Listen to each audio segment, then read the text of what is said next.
Atiku Issa, the factional president of the National Association of Nigerian Students, who accused President Bola Ahmed Tinubu's son, Sheyi Tinubu, of kidnapping and torturing him over his refusal to accept a 100 million naira bribe to support President Tinubu, has now released a statement on Facebook apologizing to Sheyi Tinubu.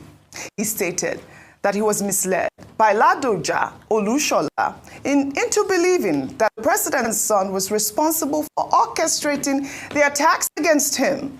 Issa made the damaging statements on April 30th during a press conference in Abuja, saying that the Minister of Youth Development had offered him the 100 million naira bribe and that he was subsequently attacked and abducted. His apology to Sheyi Tinubu on Facebook has been met with reactions. Well, let me read a part of his post before I take this comment.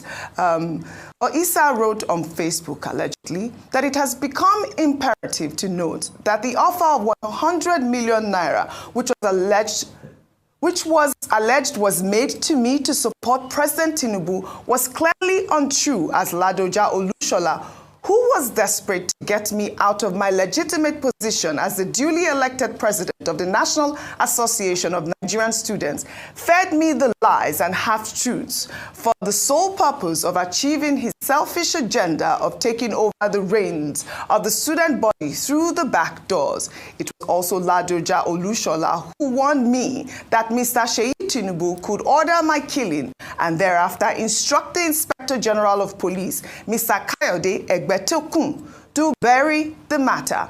I also stated, among other things, that Sheyi Tinubu led thugs to the venue of my inauguration. This was very untrue. I made these claims owing to the picture of Sheyi Tinubu painted to me by Ladoja Olushola, who swore to me that Sheyi was doing everything to ensure I am not alive to serve my tenure as NAN's president. In fact, I later found out that Mr. Sheyi was nowhere near the venue. And this is supposed to be coming from Comrade Atiku Issa on Facebook. Rufai, when I read the statement, I said the statement is incomplete. He did not explain to me as to us as to who actually ordered the beating. Who beat him up? I mean, we need more, from him if, he actually put out the statement. We have covered this story at length. But, we got a statement, I believe, from, the NANS group. And if I can read that statement, it wrote the technical incarceration, intimidation, and victimization of NANS president, Atiku Issa Abubakar.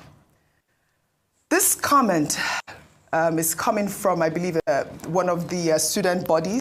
They wrote, despite the recent public outcry about the abduction of Comrade Atiku Issa Abubakar and the disruption of the inauguration of NAN's executives at Wells Carton Hotel, Asokoro, Abuja, Comrade Issa Atiku Abubakar has not been seen in public. He has been detained in the hospital and all his means of communication has been confiscated by the Department of State Services, DSS. As I speak with you now, he is still convalescent. I want the general public to disregard any statement of apology purportedly emanating from him, as this is coming from a coerced and subjugated comrade. We will provide updates about the incidents as the events unfold, and we want to implore all Nigerians to speak up at this precarious period of repression. And this statement is from Orowole Eniola Awoyemi, and he is the NANS PRO. Dr. Bati, are you laughing at my English? I did it well, didn't I? My Yoruba. I'm doing well. I can't be sitting with two Ogun. Yes, exactly. Two Ogun greats and not be able to speak Yoruba. But this is really a sad incident, Rufai. We're getting these two reports now, one from the PRO, and then we're getting a Facebook post, not a video, not a comment, not a voice note from Issa. So a couple of things. If you give me some time to chime in on the Herbert Wigwe story also. Oh, go ahead. It was just purely negligence, but I think investigation should be done further that who authorized the aviation team, the helicopter team, to go ahead, despite the fact that a text message was sent at the altimeter. And you know what the altimeter does in a plane? It shows you altitude. Yes. You cannot fly a helicopter without the altimeter. Yes. It's like leading you to the slaughter slab. That's what I said earlier. So who pushed that aviation company to continue with that flight when the altimeter was bad? Because all of these correspondence were encapsulated in a text message that showed the problem had not been solved. So who pushed them to go ahead? Who made the booking? Who saw to the booking happening? Who instructed that flight to go ahead? Because there is no way an aviation company worth its salt has problems with its altimeter that it will not report back to the client and say, this is what we're facing. We cannot fly an abort mission. But like you also said, America is draconian for very, unsafe activity like that. That's what's been going on lately. That's the case. So yes. let us also know. As regards this case, what is happening, and I want the family to, but apart from even suing, there should also be an investigation. They should be able to get a private investigation, forensic expert to now go through what really transpired. There's more than what meets the eyes in the Herbert Wigwe case. But as regards this case, I mean, it speaks for itself. A man has been bruised. He's in hospital recovering. He put out this message. He said all his phones were with DSS and all of that. All of a sudden, you see a message from him saying otherwise. Then who beat him in the first place? Who beat him? So that's today, my own. Who beats this man? We begged Carlton Wells here to please show us the CCTV footage. Let's have a full CCTV footage. We've not been able to see anything for that. I called for, when I was making my, my depositions here, a full independent investigation without the police, without the DSS.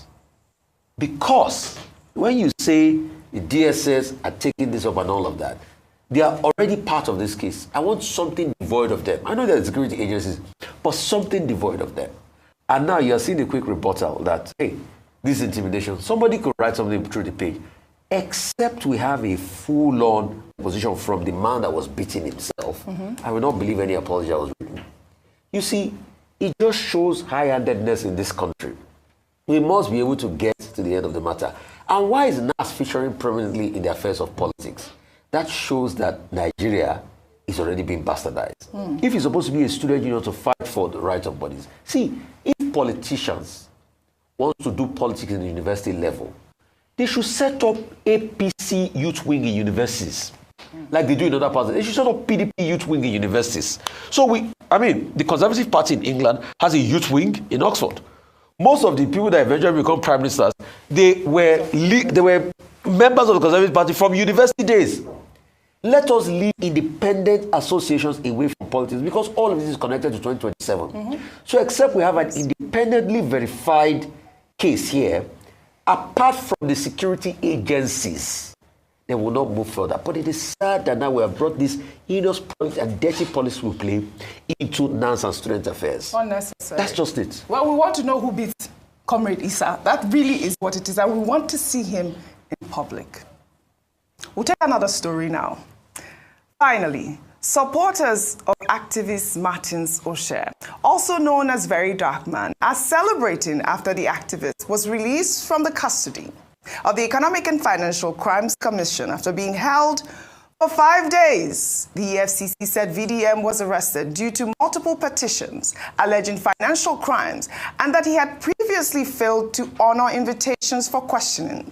Well, here's the moment. Some protesters who took to the streets to demand for his release heard that he had been released. Let's take a look.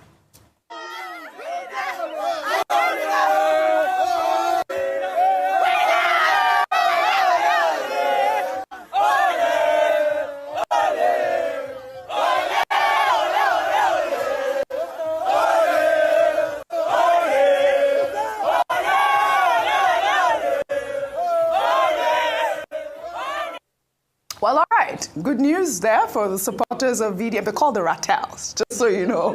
Did you know that? Yeah. I learned this yesterday. You learned, yes, they're called the Rattels. Yeah. Well, it's good that, the EFCC has listened and, they have released him, and we'll follow up on the story. And, yesterday we were having that conversation about how, horrible it is for the EFCC to have detained him without releasing the statement. They released him at this moment. Your yes. comment. I think one of the major things that sticks out to me is sort of the culture of catch and release that we've developed. And so because of that, I'll say I think it's very important for us to be able to see this case reach its logical end. Absolutely. Because whether it be VDM or any other personality, there's so many cases sort of lingering in the EFCC, where we see that people are arrested, they are detained and so forth, they are questioned, and then we never hear about it again, or it resurfaces much later. So the catch and release, for me, I would urge the EFCC, please, continue to carry us along in these cases and in your investigations, so that it doesn't seem as though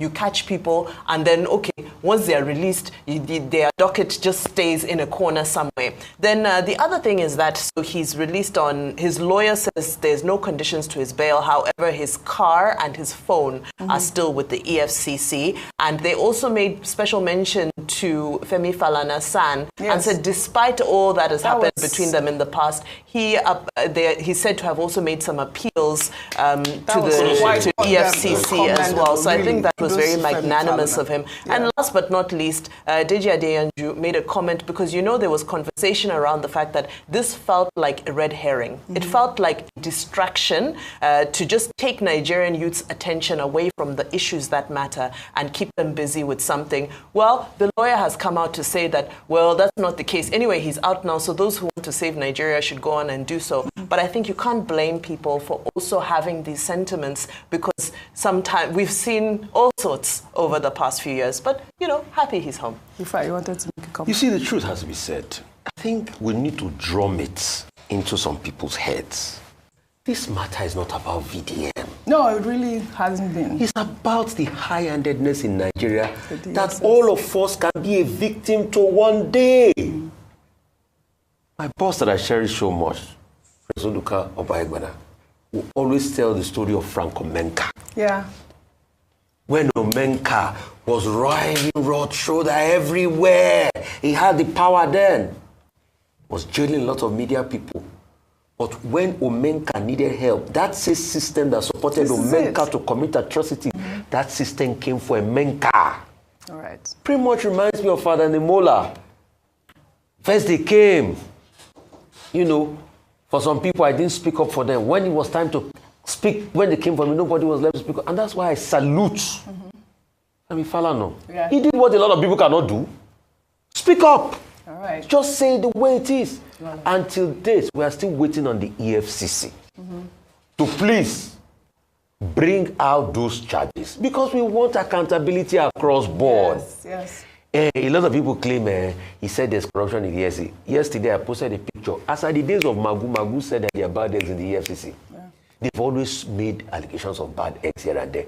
What we are saying is, EFCC, please detail whatever you have on him, what the petitioners wrote. Let us juxtapose what is available.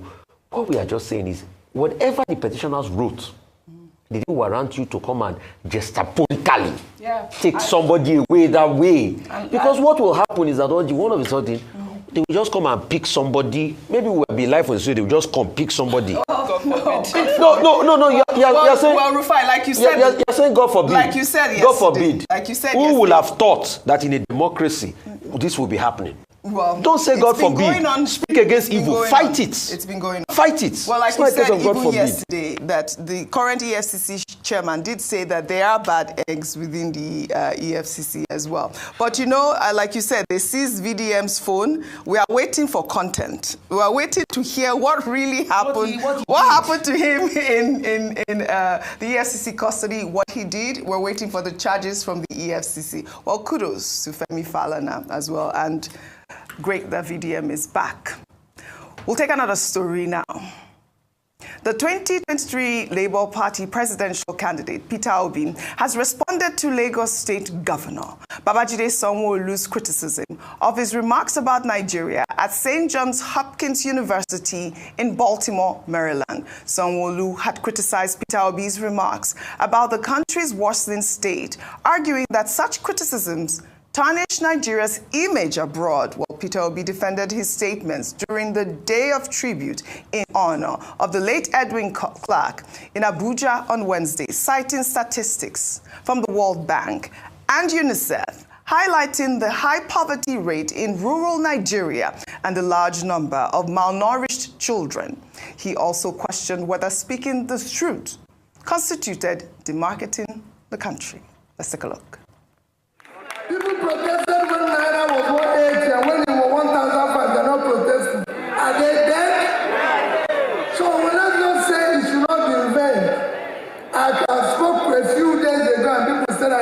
demarketing Nigeria when it's true to be demarketing.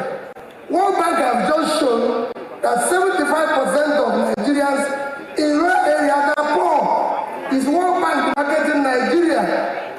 UNICEF 2 days ago released that Nigeria now have over 2 million malnourished children, the second highest in the world. Are they demarketing Nigeria?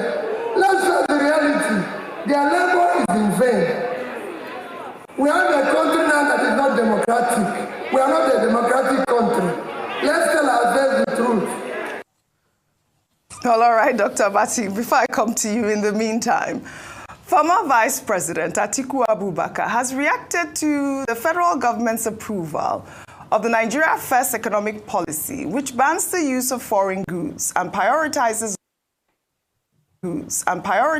locally made products and services in government procurement. In a statement released on Wednesday by his special assistant on public communication, Frank Shwaibu, Atiku challenged President Bola Ahmed Tinubu to lead by example, starting by trading his Escalade for a Nigerian-made vehicle like Innoson or Nord. Frank Shwaibu wrote in part, "We challenge President Tinubu to stop the noise and trade in his beloved Escalade for an Innoson, Nord, or any made-in-Nigeria car.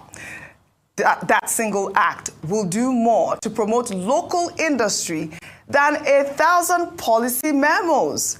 Let's see the ministers, those shameless Rolls-Royce connoisseurs, sweat it out in Nigeria-made vehicles too. Or is Nigeria First only for the masses?" And speaking of double standards, it's time Mr. President shelves his love affair with Paris and London. If he's serious about patriotism, his next vacation should be at Obudu Cattle Ranch, Yankari Game Reserve, or Erinjesha Waterfalls. Nigeria is beautiful, unless, of course, the president thinks otherwise. More importantly, the era of jetting off for medical tourism while preaching self-reliance must end. We demand that President Tinubu, champion of Nigeria First, conduct all future medical checkups at LUTH, National Hospital Abuja, UCH Ibadan, or even the number 41 billion Naira Akwa Ibom world-class hospital built by Uncommon Transformer in Uyo. If those hospitals are good enough for ordinary Nigerians, they should be good enough for their commander-in-chief. Anything less is sheer hypocrisy. This government's addiction to foreign luxuries while demanding sacrifice from suffering Nigerians is the height of insincerity. True leadership isn't photo ops or sound bites. It's setting the tone by example. Nigeria deserves real commitment, not this never-ending charade. Frank Shwaibu. You know, I always enjoy Frank Shwaibu's piece. He has a way with words. But most of the things he said in his tweet, we have discussed them at length on this table, Dr. Abati. Nigeria First policy, demarketing Nigeria by Peter Obi. Those two stories. I mean, what Waziri Adamawa Atiku Abubakar said in that statement issued by Frank Shwaibu, I don't think you can argue with anything that you said. Leadership by example. I mean, you can't argue with that. If the president says Nigeria first, let him show the example. That's simply what he's saying. If you want to go on a vacation, go to Obudu Cattle Ranch, go to Yankari Game Reserve. If you need to go to hospital, go to the hospitals in Nigeria. Maybe that will lead to the transformation of those hospitals, you know, some of which have become mortuaries, you know, and the leaders don't want to go there. And then, you know, vehicles. There are local manufacturers of vehicles. Innocent, yeah. Yes. Are we supporting Innocent enough? We have one or two governors that ride Innocent vehicles. Maybe even at the federal government level, we should have that. The Pojo Company of Nigeria, in those days, I think it was the Obasanjo government in its first coming as military head of state that said, look, the official car should be Pojo. And that was to help the factory in Kaduna. Yes. And everybody, the biggest car you could ride as a government official was Pojo 505, they call it, right? Okay, later there was 605, there was 405. Okay, yeah. I once used 504. 504. 504, yeah. Okay, that was the one I used. Yeah. I had that at the time as official car at the Guardian. Yeah. So you can't argue with that. Yes. Quickly, Mr. Peter Obi. There's nothing Mr. Peter Obi has said. He went to John Hopkins University and he said poverty rate in Nigeria was over 40%. Yes. And that, government must focus on poverty. After he spoke, I think it was the World Bank that came up and said, in fact, rural poverty in Nigeria is over 75%. That's it. Mr. Peter Obi said there are 2 million malnourished children. In fact, UNICEF came and said that Nigeria has the most malnourished children, in terms of the listing in the world. And so, these are facts. Yes. These are truths. Yes, absolutely. And I said at the time you first brought this story that I was surprised that Governor Sanwo-Olu, will be arguing that people should not criticize Nigeria. It's very unusual for him to engage in altercation with any other political figure. But the truth is the truth. And what Mr. Obi said has even been confirmed by World Bank, by IMF, by UNICEF. Right. So where is his offense? Well, where is his offense? We must always speak truth to power. I wish you had time for our good news report. I'll bring that to